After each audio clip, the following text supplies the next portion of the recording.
Hey everybody, welcome back to the Reclaimed American Podcast. This is episode 3.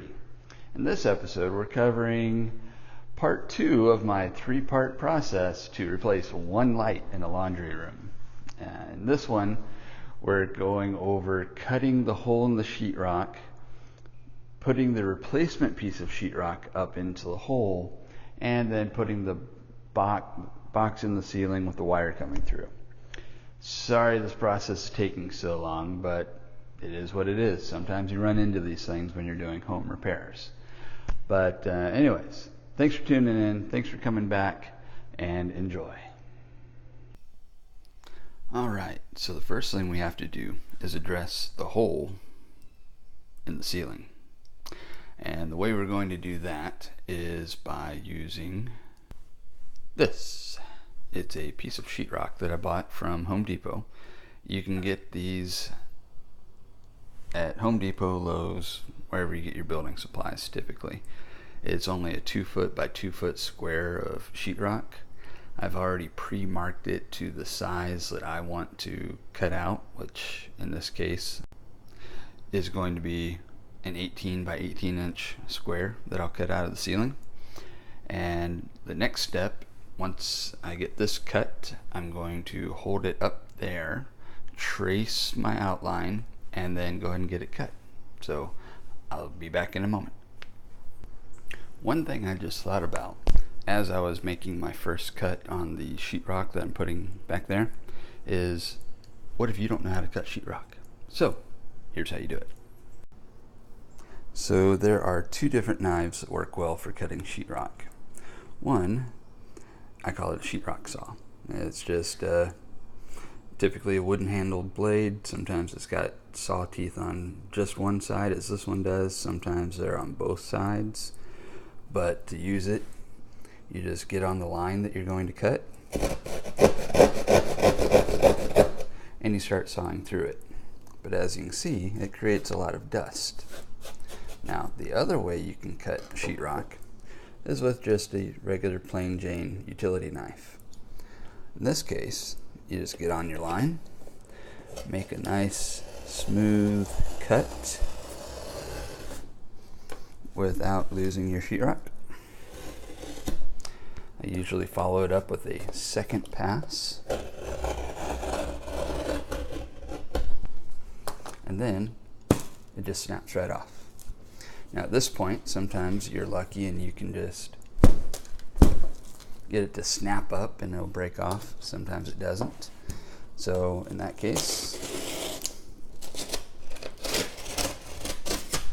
just run your utility knife down the center of the cut, it comes right off. The next part of this process is to cut out the ceiling. So there is a ceiling joist, or the piece of wood that runs this way throughout my attic, right about here. That's about 6 inches or so from where my hole is. So I've already marked its location, and I've marked out how far I'm going to go with my cuts before I go this way. So I'm going to go ahead and get this cut out, and I'll be back. Alright, so I went ahead and I cut this line here. That is following the joist up in the ceiling. So that is a nice straight line. Then I held the cut piece of sheetrock from earlier up to it so I could trace the outline going around. And now I'm going to cut that piece out. Okay, so I went ahead and I made the cutout. Now one thing I've also done is I framed in the hole.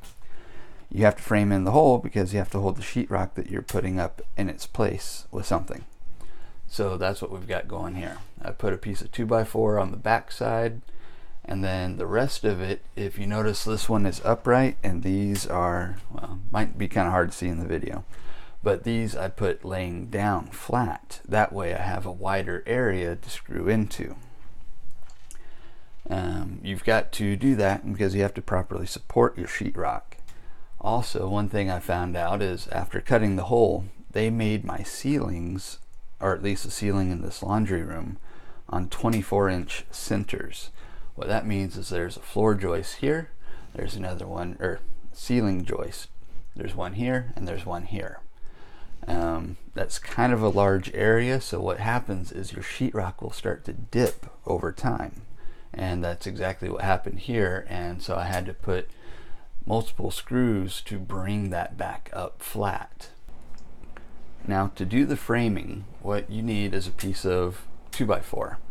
I went to the hardware store, bought a 8-foot long piece as a 2x4 stud. These are untreated lumber, about the cheapest that you can get, really. One thing you do need to make sure of, though, is that you make sure they're straight. And you can easily do that by literally just holding up the board, looking down the length of it, and if you see any kind of bend or curve in it, move that piece to the side, look for another one. You can also buy the premium quality 2x4s where they're pretty much guaranteed to be perfectly straight, but you'll pay about 3 times as much for them. But anyway, so bought the 2x4s. I cut this one to about 28 inches. That way it would overhang the sides of the hole. I first screwed this one to the joist that's up here, and then I screwed everything else going this way. So I cut this piece to come from here over to the other board, screwed it in on both sides. Same with this side. There's a screw going here and there's screws going that way. Then I made one other piece going across here, and believe it or not, that took up about 8 feet of lumber just to do all this. But now that that's screwed in, the next step would be to verify that your cut piece will fit, which I had already had this piece in, so I know it does. Now what we'll need to do is I want to go ahead and cut the hole for the light before I put this up there. That way I can do this down on the edge of a table, and it's a whole lot easier to do. So let's get to it. This is the box that we're going to put up in there that will, one, have the wires coming through it for the light, and the screw holes that will actually hold the box or hold the light to the ceiling. Now this is what they call an old work box, meaning you can put it into an area where there used to be a light box, or if it's an electrical outlet or whatever. The way these work is, as you screw these screws here, these little tabs flip out, and then they get pulled down, and then they literally tighten up to the sheetrock and hold the box and whatever is in the box or attached to it in place. And they work really good for all kinds of different things. But like I said, this one I'm using in the ceiling. Is there a better box to use than this? Probably. Is it the one I'm going to use? Absolutely. So what we've got is I already figured out this is going to be the side that I'm doing all my measurements from. I already measured that the hole, I need it to be 7 1/4 inches from this side, so it'll be roughly in the center of my laundry room. Now also I measured it this way and found that I need to be 9 inches. So I'll go ahead and make a mark here. So then these two should come together right about there. So 7 1/4, 9. So that's the center of where this needs to be. So now I'm going to roughly place it there. Draw my outline. Now you may be saying to yourself, but that outline is for the entire outside. That's true. I'm going to also draw a second circle that insets a little bit so that this outer lip will catch the sheetrock. I'm going to go in a little bit further than I need to be. That way I've got more of a connection with the sheetrock.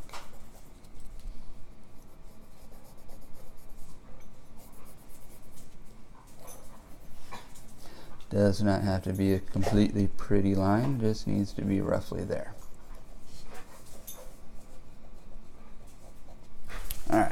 That's roughly, the inner line is what I'm going to cut on. And to do that, I'm going to use the hole saw. Alright, now to get the hole started, again, use your hole saw. Put it on the line. Twist while pressing down, and you'll eventually make a hole through the sheetrock. Then you continue to just saw up and down until you go all the way around. Now, for the purpose of the video and the fact that I don't want y'all to hear the sawing action, I'm going to go ahead and pause this and be right back. So now that I have my hole made, I'm going to set this on here. Now it won't go in right away because there's these little tab pieces.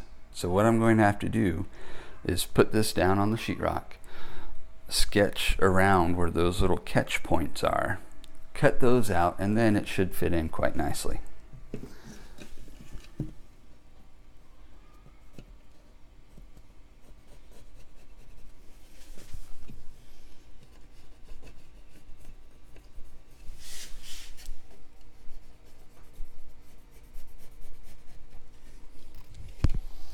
Alright, now that that's marked, let me get to cutting. Alright, now I've got the box in place. Now it's time to screw it. For that, I'm going to use my little impact drill, driver, whatever. And you'll see on the back side that the tab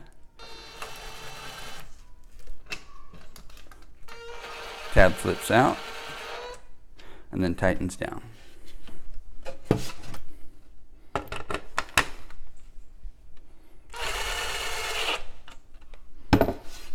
And last one.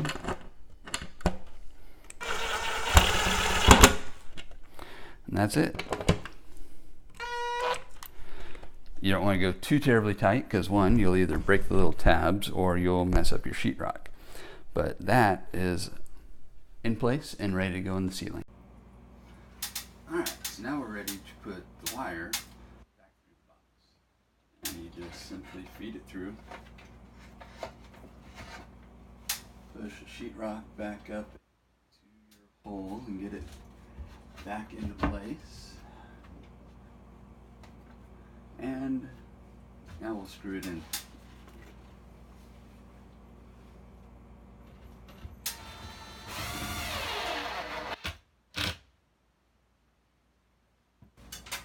One.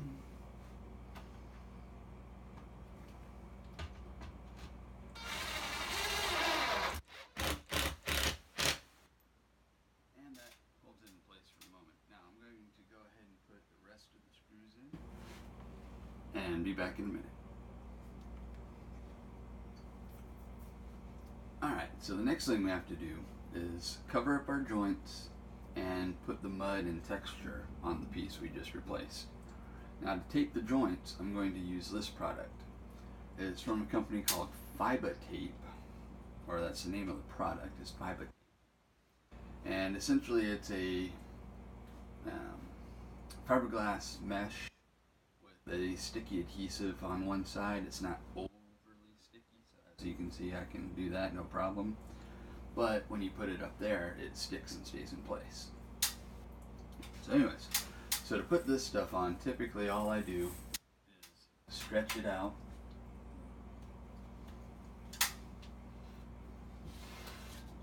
And use the back side of your hand to put it in place. And then I'll use my putty knife. Okay.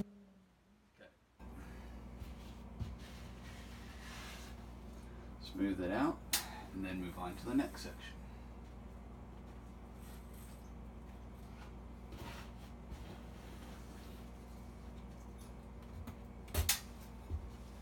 And then you just keep doing that all the way around. Just stretch out your tape, stick it to the joint. Put the center of the tape right down the middle of the joint that you're trying to cover up. And then with a slight twist, your putty knife can typically cut the tape no problem. And for the last piece here, stretch it out. Press press it on, and so now we have our fiberglass tape up in place, and now we can put the mud on. Alright, thanks for tuning in. Come back next time to see the conclusion of this project. And don't forget, you can always find me at Instagram and Facebook under Reclaimed American, and you can also find me on YouTube, also at Reclaimed American. So special shout out to Heroes Media Group for helping me to get the podcast portion of this show up and running. They also are hosting a small page for me on their website at heroesmediagroup.com. So if you're interested in getting your own podcast up and running, or you just have some other message you're wanting to get out to the world, check them out. All right, thanks guys. See you next time.